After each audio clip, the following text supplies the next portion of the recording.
Саламатсыздарбы, урматтуу теле көрүүчүлөр, эфирде Тегирмен теле берүүсү алып баруучулар менен Перизат Сайтбурхан жана Айдын Бакытбек. Бүгүнкү күндө жогорку кеңеште шайлоого болгон шайлоо мыйзамдарына болгон өзгөртүүлөрдү карап атышат. Ушул жөнүндө биз атайын талкууга эксперт Элдар Абакировду чакырганбыз. Ага кошумча жогорку кеңештин депутаттарын да чакырганбыз, бирок заседание азыркы убакытка чейин уланып аткандыгынан аларда мүмкүнчүлүк болбой калды.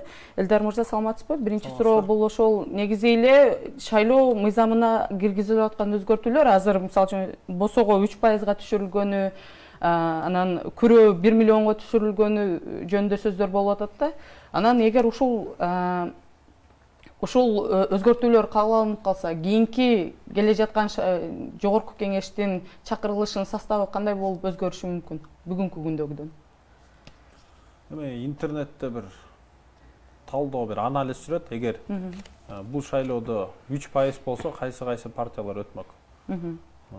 Бул жерде бир 25%-ын тегерегинде биримдик алган, 25%-ын тегерегинде Мекеним Кыргызстан алган, 10%-ын тегерегинде Кыргызстан алган партиясы, анан бир 7%-ын тегерегинде бүтүн Кыргызстан менен мекенчил алган, 6%-ын тегерегинде республика, ата мекен 4%-ын тегерегинде, 3%-ын тегерегинде Бирбол, Иман, Нуру. Демек ушул партиянын баары өтмөк. Ошондо мындай кошсоңор 7-14, 6-20, 4-24 и 3-2 30% болуп кетип атат. Ошондо жалпы 60 кошу 30 90 болсо, ошо 90-дун 30-у мындай айтканда бир 35%-ы жанагы 4-5 партия кирмек, и бир 60% жана 3 чоң партия элемек да.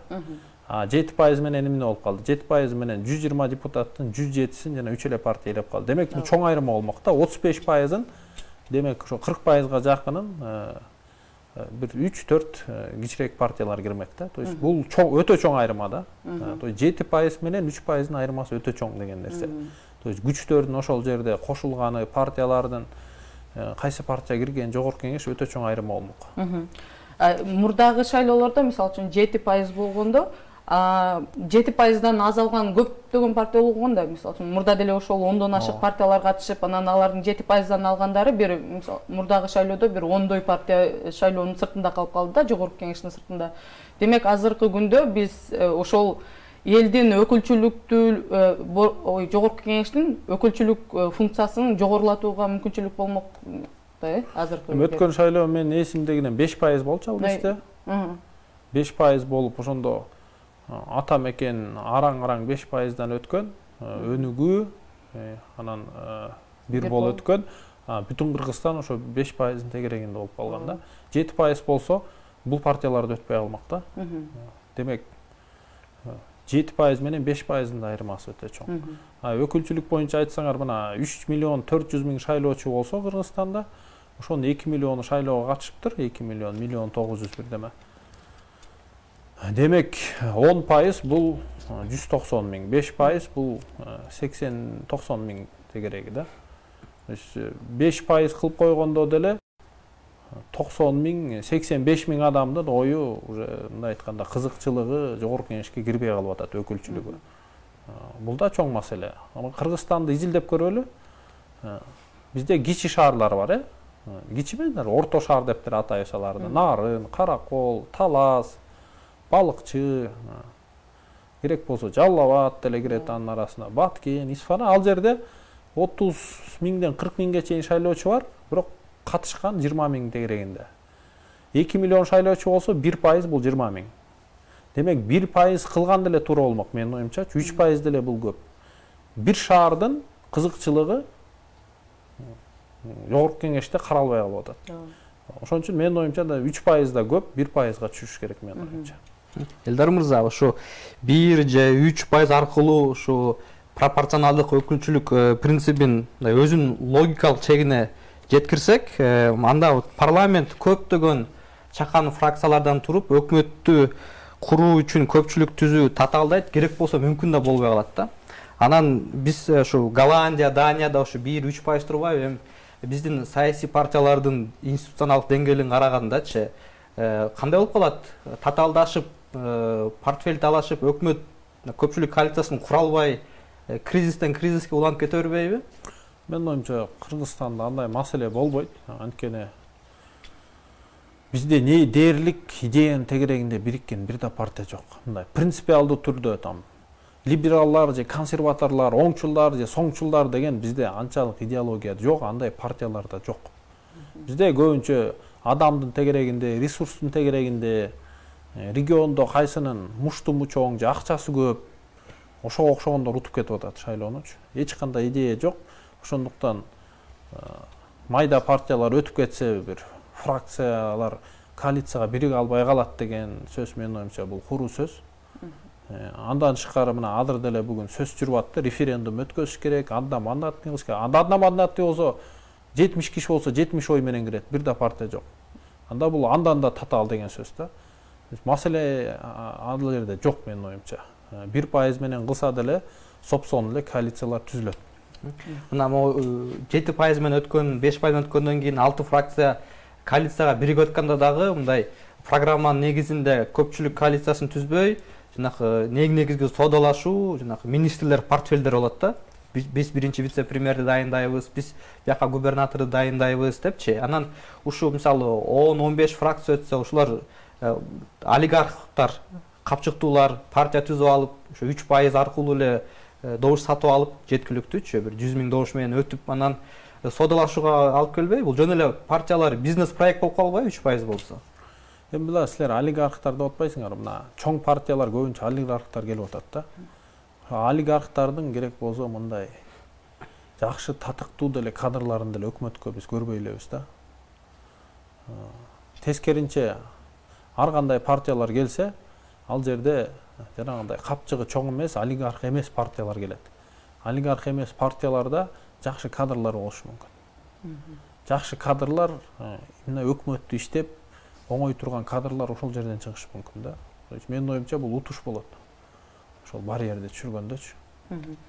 Азыр эми негизи эле алып карасак, шайлоо деген бул аябай кымбат процесс да, башынан баштап, даярдангандан баштап, бирок биздин азыр алып карасак, алдыбызда 1 эмес, 2 эмес, 3 шайлоо турат. Ошол эле жогорку кеңештин депутаттарын шайлоо, жергиликтүү кеңештердин депутаттарын шайлоо, анан дагы президенттин шайлоо керек болуп атат да. Ошол эле учурда Кыргызстандын бюджеттин азыркы күндө дефицити 42 миллиард сомду түзүп атат деген маалыматтар бар да. Ушунун учурда азыр жогорку кеңештик шайлоо менен президенттик шайлоону эки башка учурда кылабыз деген негизи туурабы? Негизи шайлоонун экономикага, Кыргызстандын бюджетине болгон чыгымдарынын көбөйтүүсүнө, андан кийин келип ошол дефицит бир мындай кризистик учурга алып келип койбойбу сиздин оюңузча? Эми бюджеттен мен билгенимен ар бир шайлоого Кыргызстан боюнча бир 600-700 миллион сомго чейин акча сарпталат да. Бирок мен билгенимен көп шайлоолорго бизде сырттан жардам келет. Ошол эле Европалык биримдигинен келет, Туркиядан келип атты, же башка да өлкөлөрдөн келет да жардамдарчы. Негизи бириктирсе, сиз айткандай бюджетке эконом болмок. Менин оюмча ал мындай каржы жагынан караганда бул мындай адекваттуу, рационалдуу чечим да. Мен деле негизи бир күнгө өткөргөнгө мен негизи макулмун да. Мисалы үчүн башка өлкөлөрдү алып карасак, мындай көп эле учурлар болот экен да. Кээ бир шайлоолордо бир ондогон бюллетендерди алып, ар түрлүү негизи суроолорго жооп берип, ошолор боюнча шайлоолорду өткөрүпчү. Анан негизи сырттан жардам демекчи азыркы күндө мисалы үчүн негизи Садыр Жапаровдун өзүнүн деле статусу толук чечилген эмес да. Себеби дегенде эл аралык коомчулук тарабынан кабыл алындыбы, кабыл алынбадыбы, ал жөнүндө суроо ачыгынан турат да. Себеби дегенде Евросоюздагы, Америкадагы, башка өлкөлөрдөгү Садыр Жапаровду эске алабыз деп эле коюшту да. Биз аны куттуктаган жок, же болбосо башка мындай кабыл алдык деп айткан жок, жөн гана ушул киши бийликке келгенин эске алабыз деп. Ошол эле учурда Россия өзүнүн финансылык жардамын токтотту деген маалыматтар бар. Булардын баарын эске алганда бул демек дефицитти кайрадан көбөйтөт да. Демек бизде пандемия башталганда баштап эле коронавирус деп биз экономиканы карантинге отургуздан баштап 23-марттан баштап эле апрель, май, июндан баштап эле ошо дефицит бюджет башталган. Ошо силер айткан 42 миллиард сом ошол кезде эле башталган. Бул 42 миллиард сом бул эми азыркы курс менен 70-80 тегерегинде курс менен бул 500-600 миллион доллар. Бул ошондо апрель, май, мына 3 ай, жай, сентябрь, 6 ай, 7 ай, ай сайын бизде бюджетке 100 миллион доллар жетпей атат. То есть минус 100 миллион доллар менен келтабыз. Жылдын аягына чейин дагы ноябрь бар, декабрь бар. Демек биз ошол акчаны чындыгында эле карызга батып, ошо карыз менен чыгашабызды жаап атабыз. Бул жагынан реформа керек болчу да. Бул жагынан эгер кайсы бир үй бүлөдө киреше азайса, чыгашаны азайтат да үй бүлө. Биз тилекке каршы мамлекет аны кыла албай атабыз. Эми чыгашаны азайтпай турган бир тармактар бар, ал ошол эле мугалимдердин айлыгы, врачтардын айлыгы, ошого окшогон нерселер бар, бир 60-70% корголгон статьялар деп коет. Бирок кээ бир мамлекеттик органдарды, кызматкерлерди негизи кыскартса болот болчу. Бир 20-30%га чейин аракет кылып, чыгашаны азайтсак, мына 150-160 миллиард сомдун 10-20% бул 15-30 миллиард сомго чейин муну кылса болот болчу. Бирок тилекке каршы буга чейинки өкмөт муну менен башында оорутканын мен байкаган жокмун. Бир аракет кылган. Азыркы өкмөт муну кылабы кылбайбы билбейм, бирок кылса туура болмок. Чыгаша киреше азайганда чыгашаны азайтыш керек. Анан дагы кайдан кирешени тапсак болот. Ошол эле көмүскө экономика деп атабыз. Ошол эле кайсы бир компаниялар салыкты толук төлөбөсө, ошол эле бажыда эле жанагындай серый схемалар болсо, ошонун баарын ачыктап, ошол жерден менин оюмча да бир 10-15-20 миллиард сомго чейин алып чыкса, бул маселе чечилмек да. Сырттан өлкөлөр албетте аларда бизден да көбүрөөк маалымат бар биз жөнүндөчү. Эми алардын ар бир чоң өлкөлөр, ошол эле Россия, Кытай, Американы bizde түрлүү өкүлчүктөр бар, алар отчет жөнөтөт, беш колдой билет бизде кандай ситуация бар, ошого жараша мамиле кылып атса керек деген. Элдар мырза, ушу кыскартуулар боюнча сөз болуп кетпедиби? Мына шайлоо учурунда көптөгөн партиялар депутаттардын санын кыскартыш керек деген популисттик көп ойлор айтылды да. Анан Жогорку Кеңештин бир бюджети 800-900 миллион сомдун айланасында 1 миллиардка жетпейт. Анан бир кыскартса 70ке же 90го бир 200 миллиондой кыскарат да. Өзү негизи керекпи депутаттардын санын кыскартуусун оюңуз? Аны биз бир сыйра карап көргөнбүз. Бир жагынан сан жөнүндө айтсак, аны бүгүн деле Жогорку Кеңеште айтылды окшойт. Мына Грузия, Армения бизге караганда эли почти экесе аз. 3,5 миллион тегерегинде элдери бар, бирок депутаттары 140-150 тегерегинде, бизден көп. То есть сан жагынан бизде көп деп айта албайсың, 120 депутат. Чыгаша жагынан силер айткан, бюджет жагынан. Ооба 800 миллион сомдой коротот экен. Аппарат президенти 1 миллиард 450 миллион сом коротот экен. Эгер биз өткөндө санап көрдүк, 120 эмес, мейли 60-70 депутат кылганда эле 800 миллион максимум бир 100-200 эле азаят экен. Анткени жанагы жердеги бир топ чыгаша, ал ошо Жогорку Кеңештин өзүнүн аппаратын чыгашалар. Ошол жерде юристтердин, экономист, эксперттердин андай деле чоң бир эконом болбойт. Менин оюмча биз жана аппарат президентинин миллиард 400 миллионун бир миллиард сомго чейин чыгашаны кыскартса болот. Анткени анча эле дайын жок, көп чыгаша ал жерге эмнеге кармайт түшүнбөйбүз да. Президенттин аппараты өзү экесе эле кыска болуш керек Жогорку Кеңешке карагандачы. Бирок 1 миллиард 400 миллион сомдон ашык акча коротот. Ошол жерде бир анализ керек да, эмнеге мынча акчаны коротушат? Бул чоң акча да. Анан санын кыскартабыз, одномандатный кылабыз дейт. Эми одномандатный кылганда Кыргызстан бул жолдон өткөн да. Бакиев учурунда, Акаев учурунда өткөн, көргөнбүз. Ал жерде такыр эле башка маселелер көтөрүлүп кетип атат. Кыргызстандын жана территориальный целостность деп коет. Кайсы бир билбейм, түштүк, түндүк башка региондор бизде эл көп, эмне үчүн бизден бир эле өкүл чыгат? Жана башка деген башка суроолор пайда болот дагы. Кыргызстандын бүтүндүгүндө кандайдыр бир тобокелчиликтер пайда болот. Ото мен одномандатныйды Кыргызстан үчүн такыр туура көрбөйм да.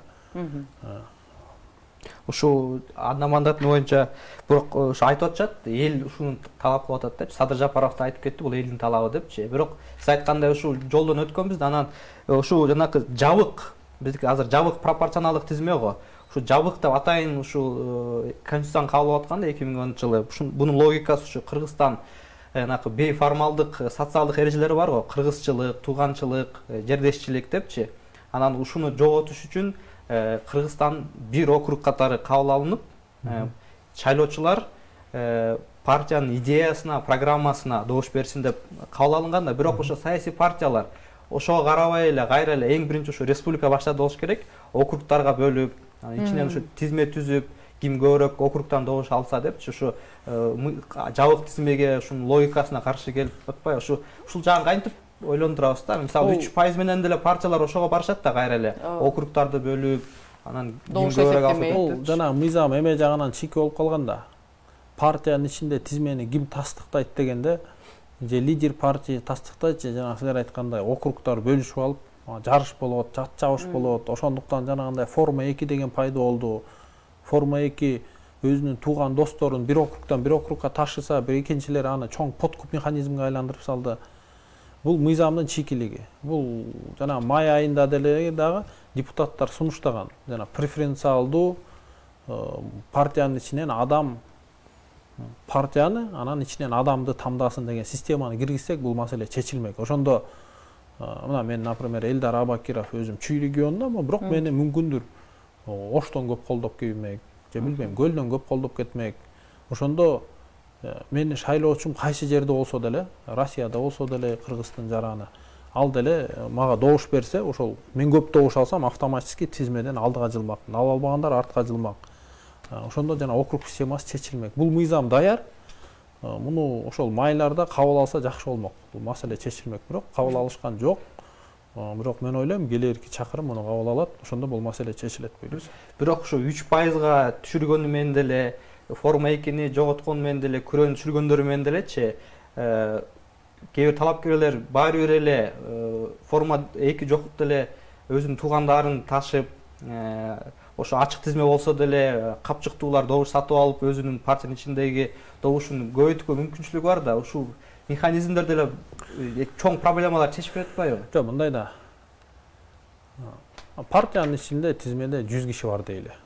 Арасында бир 10 мугалим, 10 врач, бир билбейм, ошол врачтын авторитети жакшы болсо, аны көп элдер барктап жардам берсе, алар андан акча сурабай эле шайлап берет.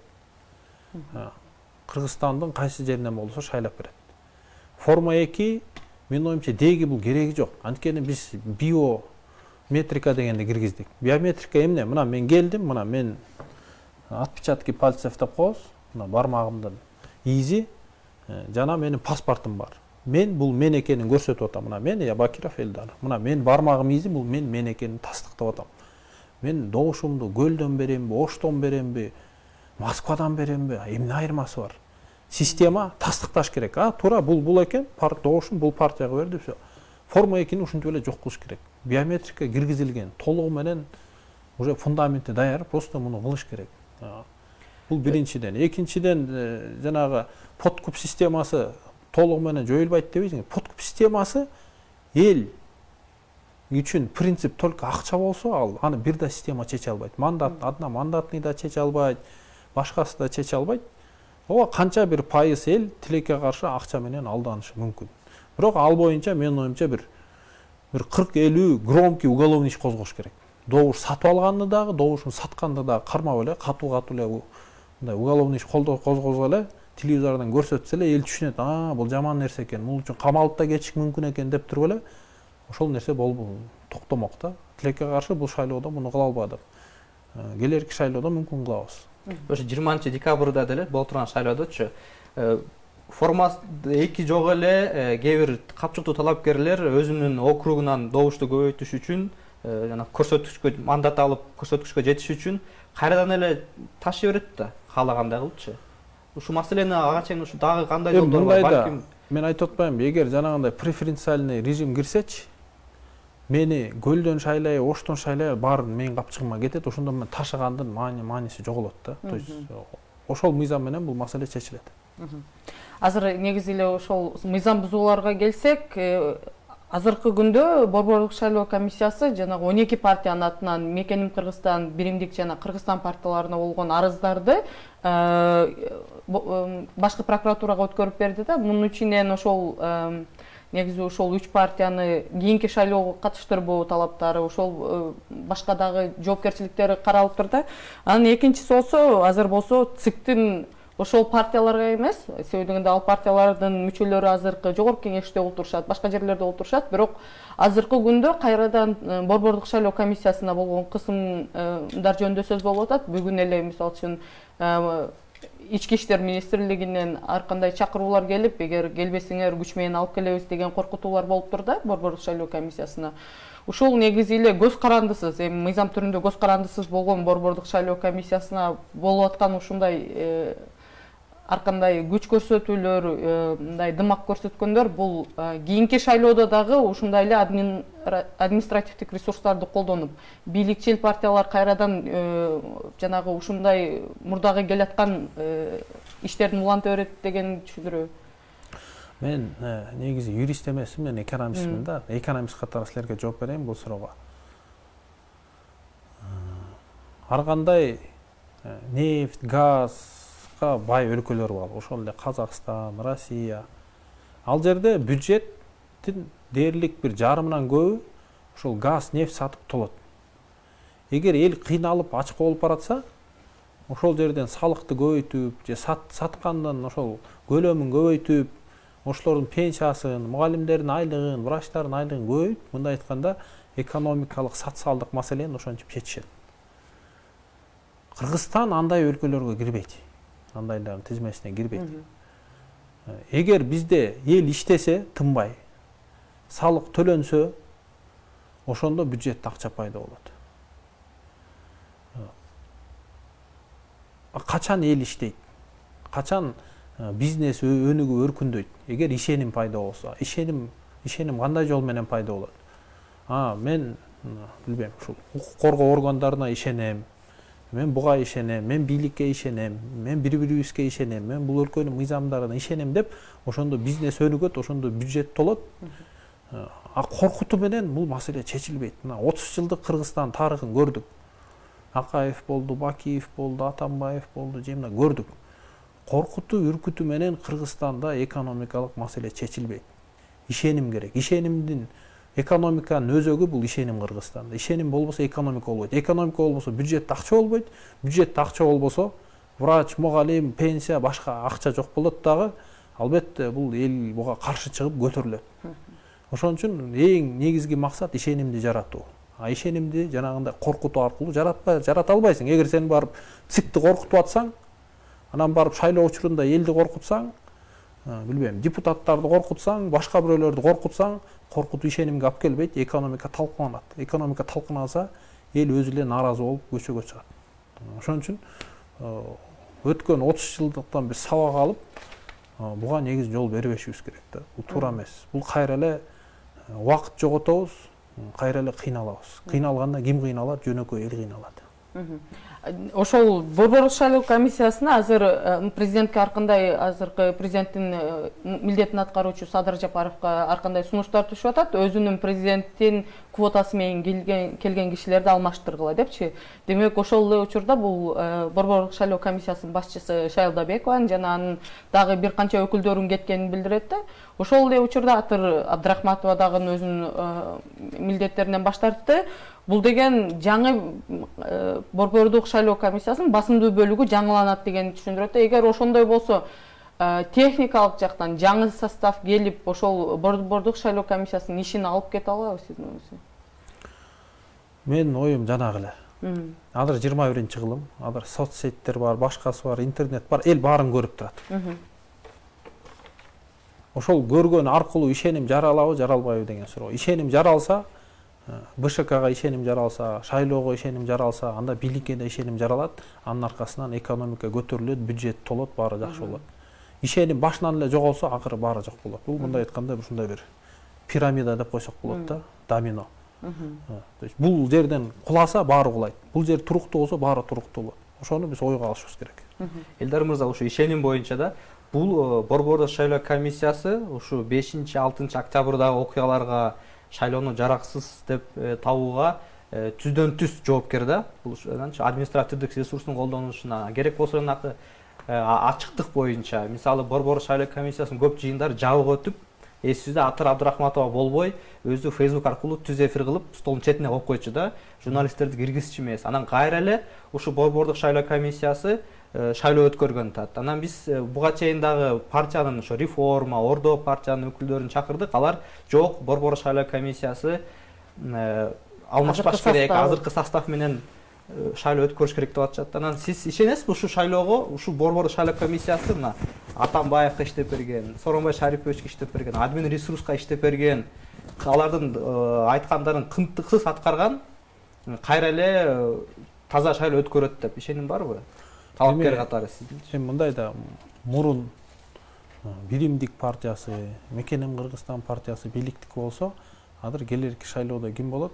Мекенчил партиясы бийликтин партиясы болот.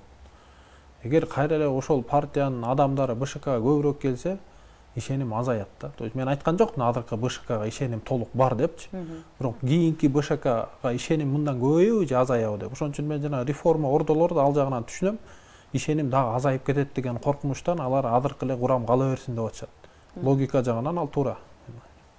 Төрт мүчөсү да президенттин квотасы менен алар келип, алардын ордуна мекенчилердин өкүлдөрү келсе, дагы кырдаал оорулашып кетет деген ойду айтып атасызбы? Ишеним азаят. Бирок ошол эле учурда мен оюмча, мисалы үчүн азыркы состав деле алар мурдагы президенттин Алмазбек Атамбаевдин квотасы менен келгени менен, бирок Сооронбай Шариповичке деле бардыгына мындай бирдей кызмат кылып келгенде, ошондуктан бул жөнүндө мүмкүн башкача ойлоо. Кыргызстандын трагедиясы ошондо болуп атпайбы? Кыргызстан трагедиясы кошоматчыларда, коркоктуктарда өзүнүн жумушумду жоготпойн, каалаган нерсесин кылып берейин деген менен Кыргызстанга чоң трагедияга айланып кетип атат.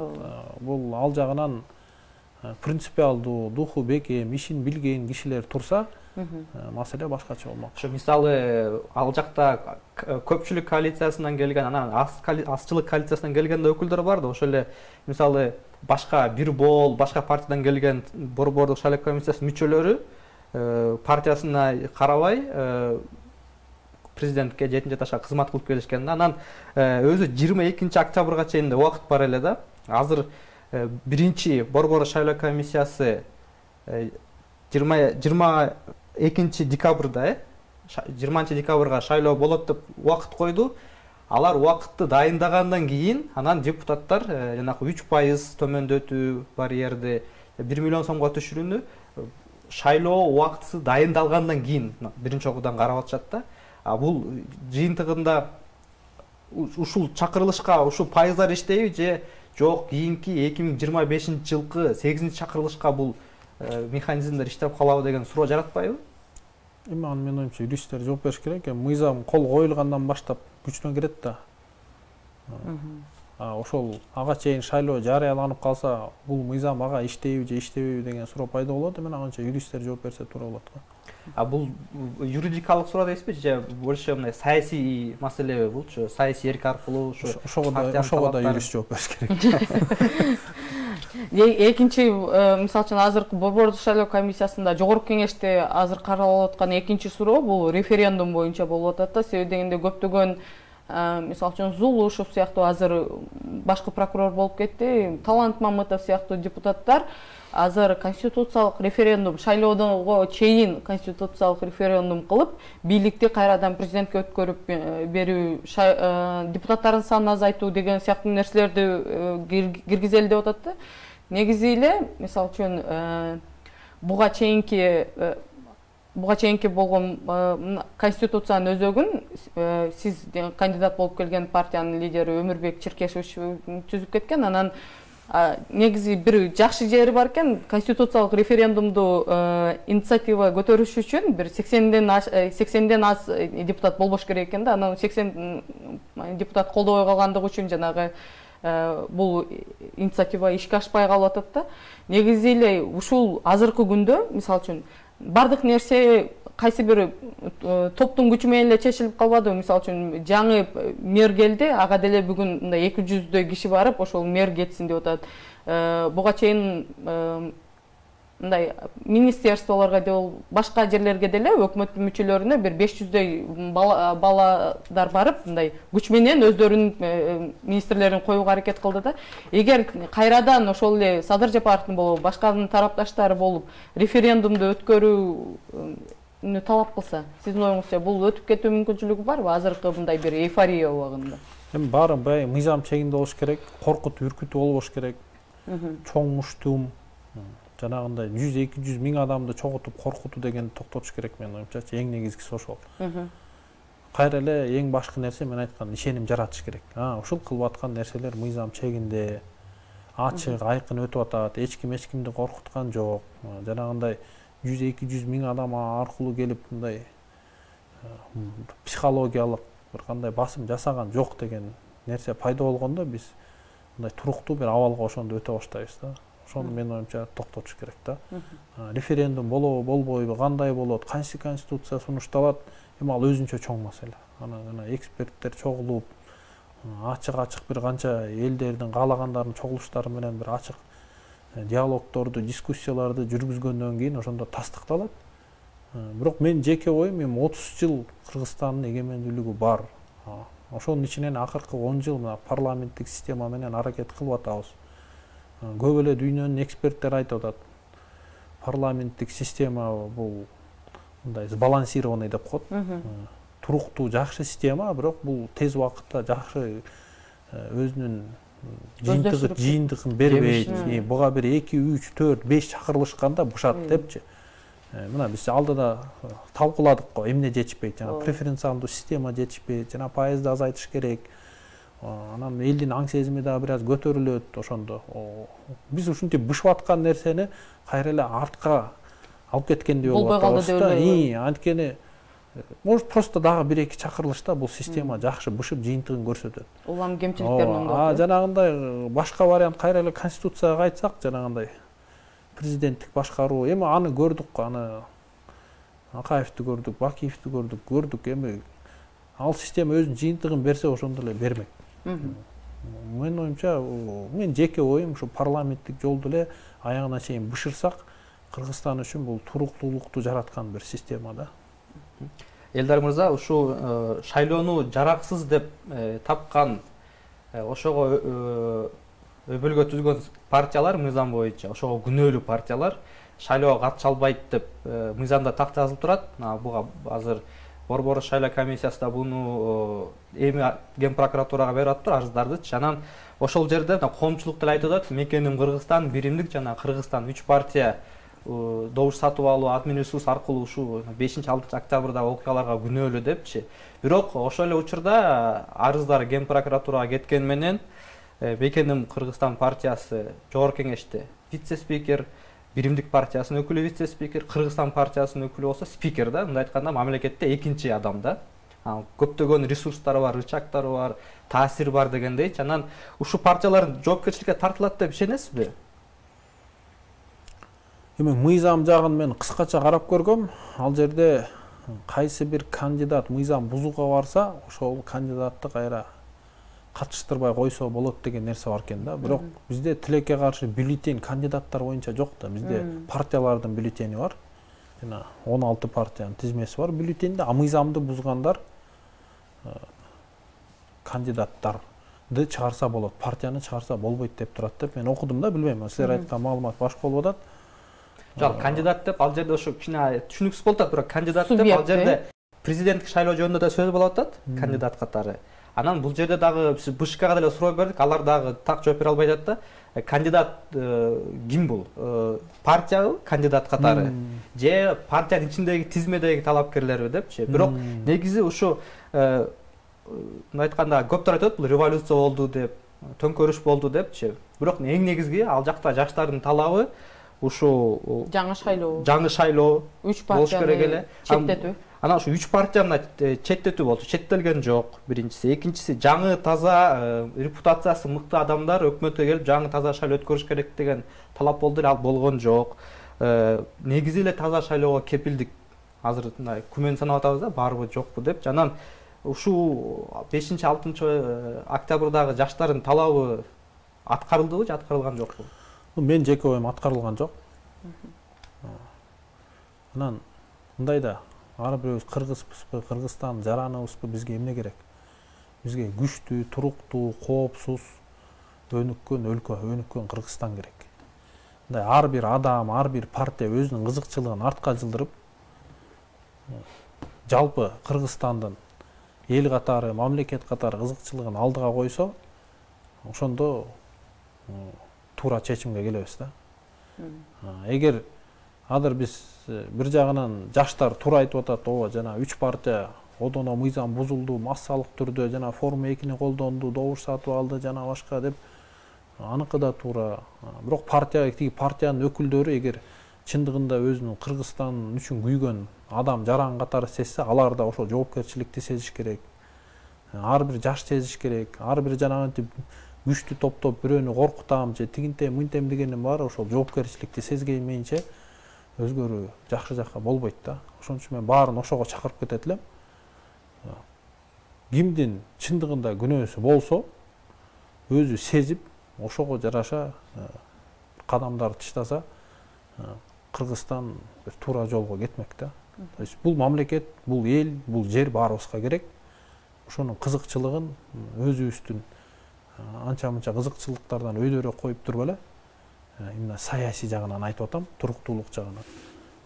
Ошондо жакшы жакка өзгөрүү болмок да. Бул ошол мыйзамга да тиешелүү, тиги партия катышат, катышпайт дегенге да тиешелүү, ошонун баарына бул тиешелүү маселе да. Анткени чоң тобокелчилик, чоң бир рисктердин үстүндө турабыз азырчы. Ушу админ ресурс жөнүндө талапкерлерден угуп калдым да, кээ бирчи алар айтып атат. Биз биримдик партиясы менен болгону менен эле, мисалы мен барган шаарда мэр, вице-мэр баары башка оппозициялык партиянын өкүлдөрү экен деп, жанан кайсы админ ресурс, мисалы биздин случайда админ ресурс болгон жок, анан эч кандай таасир бере албадык деген сөздөр болуп атат да, бул жагы кандай болуп калат? Эми биз деле шайлоого катыштык, көрдүк. Биринчиден 500 000 форма 2. Эми аны билбейм, бир 100 000, 50 000 может мындай табигый туура мыйзамдуу жол менен форма 2, бирок 300-400 000 Беловодскийден Караколго ташып атышыптыр. Токмоктон Жалал-Абадка ташып атышыптыр. Мында эч логика жок. Тоонун этегиндеги айылдарга жүздөгөн адамдарды ташып атышат. Ал эч форма 2 жооп бербейт. Ал сатып алуу, ал же коркутуу, же акчага сатып алуу. Ошол нерсени көрдүк. Экинчиден, кээ бир участоктарда, например, Каракулжа районун карадым мен. 22 000 адам добуш бериптир. Ошонун 18 000ден ашыгы бирле бийликтин партиясына бериптир. Бул 80%. Эми Каракулжа районунун шайлоочулары 80% колдогон бир партияны мен үчүн нонсенс. Бул жанагындай супер авторитардуу өлкөлөрдө андай көрсөткүч да жок эсе да. Демек ал жерде подтасовка болушу мүмкүн. То есть 100% болбосо да 20-30% участоктарда менин оюмча кандайдыр бир подтасовкалар болду окшойт. Бюллетендерге заранее галочка коюлуппу же башка нерсе болуппу. Текшерилип бюллетендер. Ошон үчүн мен сунушумдун дагы бирөөсү бул ар бир урнанын жанында ошол кечки эртең мененки 8ден кечки канчага чейин иштеген бир видеокамера болуп, кайсы бир участоктарда ошондой бир сомнительный бир жыйынтыктар чыгып атса, ошол жердин видеону карап чыгыш керек. Кантип ошондой жыйынтык болуп калды? Эгер чындыгында эле элдин баары келип чын жүрөктөн ошондой шайлап берсе жакшы, бирок бирөө келип пачкалап бюллетень салса же башка нерсе болсо, ал жердин жыйынтыгын жокко чыгарыш керек. Ошо ал үчүн камера керек. Ошо күнү түнү, ошо эртеден кечке ошонун баарын жазып алган. Негизи форма 2 боюнча мисалы үчүн таң калыштуу нерсеси, бир ошол 500 000дин Бишкекте 100 000ге жакын эле болуп тур да. Анан негизи ички мигранттар дейин десең, ички мигранттардын көпчүлүгү Бишкек шаарында. Ошто болсо ал жерде деле студенттер көп, бир 50 000ге жакын болуп тур. Анан калгандары бүт айылдардын ортосунда эле болуп тур да. Анан акыркы суроо бул негизи протесттерден кийинки болуп аткан, азыркы болуп аткан окуяларга карап көрсөк, ошол 5-6 октябрь күнү активдүү болгон кишилердин баарын азыр жаңы өкмөттүн курамына кошуп атышат да. Жаңы өкмөткө мисалы үчүн бүгүн Тилек Токтогазиевди айыл чарба министрлигине, ошол эле Ордо партиясынан Чүй областына өкмөттүн өкүлү кылыпчы, бардыгы ушундай бир майда барат иштерге берип, анан мунун бардыгы мындай бир протесттик тухту мындай азайтуу максатында жасалгандай болуп атат да. Сиздин оюңузча кандай? Бул ушул негизи эле ушундай аракеттер чынында эле чын жүрөктөн жасалып атабы, мисалы оппозициялык топтор? Эми аны убакыт көрсөтөт. Анан бир 2-3 айда менин оюмча билинет баары. Ага сабыр кылып эле убакытты караш керек. Ошо убакыт өзү көрсөтөт. Чындыгында бул бир нерсени өзгөртөбүз деген команда туруктуу түрдө чогулду же убактылуу эле жанагындай протестный настройду азайтыш эле кылынгандабы? Ал 2-3 айда эле элдин баары эле көрөт, түшүнөт. Чоң рахмат Элдар мырза. Урматтуу телекөрүүчүлөр, биз бүгүн негизи шайлоо мыйзамдарына киргизилип аткан өзгөртүүлөр боюнча сөз кылдык. Бүгүн бизде конокто эксперт Элдар Абакиров болду. Алып баруучулар мен Периза Сайытбурхан жана Айдын Бакытбек. Кийинки берүүлөрдөн көрүшкөнчө сак саламатта туруңуздар.